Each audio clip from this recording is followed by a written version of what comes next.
tăng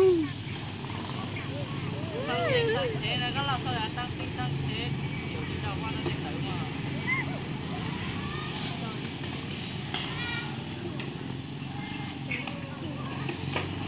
Ừ.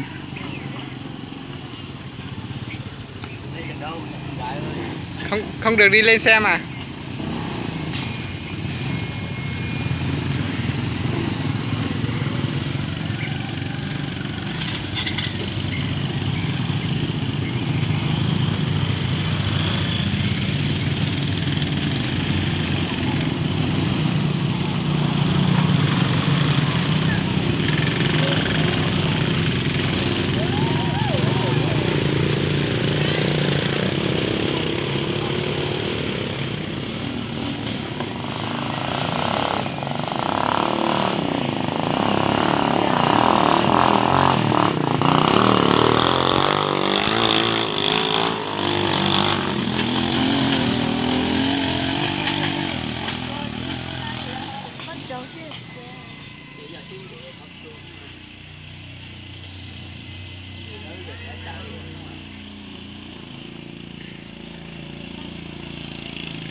Cái nào có lấy bể không ngon nữa nó còn to thì tôi chở khỏi to thì có khó trâu đâu còn ta cái chỗ khi lọt ta nên mà làm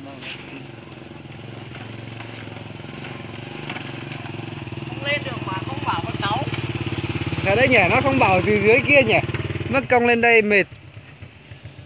Thấy cái biển cấm rồi, bất cứ phải đi.